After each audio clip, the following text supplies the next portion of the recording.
వీళ్ళ అకృత్యాలను కానీ వీళ్ళ యొక్క వికృత చేష్టలను మొన్ననే ఏబిఎన్ మరి ప్రజలకు తెలియజేస్తే మరి వాళ్ళని కూడా నాలుక కోసేస్తాం, కొత్త పలుకు ఈ రాష్ట్రంలో లేకుండా చేస్తాం, అంతం చేస్తామని ఒక మీడియా ప్రతినిధుల మీద కూడా మరి ఈ రకంగా జగన్మోహన్ రెడ్డి యొక్క వైఖరి అంటే ఉన్మాదంతో ఆయన మాట్లాడేటువంటి మాటలు చూస్తూ ఉన్నటువంటి పరిస్థితి చూస్తూ ఉంటే అది కూడా సాక్షాత్తు ఫోర్త్ ఎస్టేట్గా ఉండేటువంటి మీడియా మీద కూడా ఈ రకమైనటువంటి రాజకీయ ఉన్మాదంతో జగన్మోహన్ రెడ్డి మాట్లాడేటువంటి మాటలు చూస్తూ ఉంటే వీళ్ళ ప్రజలందరూ కూడా ఒక ఆందోళన భయాందోళన కలుగుతుంది. వీళ్ళ అకృత్యాలను కానీ వీళ్ళ యొక్క వికృత చేష్టలను మొన్ననే ఏబిఎన్ మరి ప్రజలకు తెలియజేస్తే మరి వాళ్ళని కూడా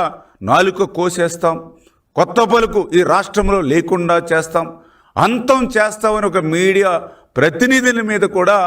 మరి ఈ రకంగా జగన్మోహన్ రెడ్డి యొక్క వైఖరి అంటే ఉన్మాదంతో ఆయన మాట్లాడేటువంటి మాటలు చూస్తూ ఉన్నటువంటి పరిస్థితి చూస్తూ ఉంటే అది కూడా సాక్షాత్తు ఫోర్త్ ఎస్టేట్గా ఉండేటువంటి మీడియా మీద కూడా ఈ రకమైనటువంటి రాజకీయ ఉన్మాదంతో జగన్మోహన్ రెడ్డి మాట్లాడేటువంటి మాటలు చూస్తూ ఉంటే వీళ్ళ ప్రజలందరూ కూడా ఒక ఆందోళన భయాందోళన కలుగుతుంది.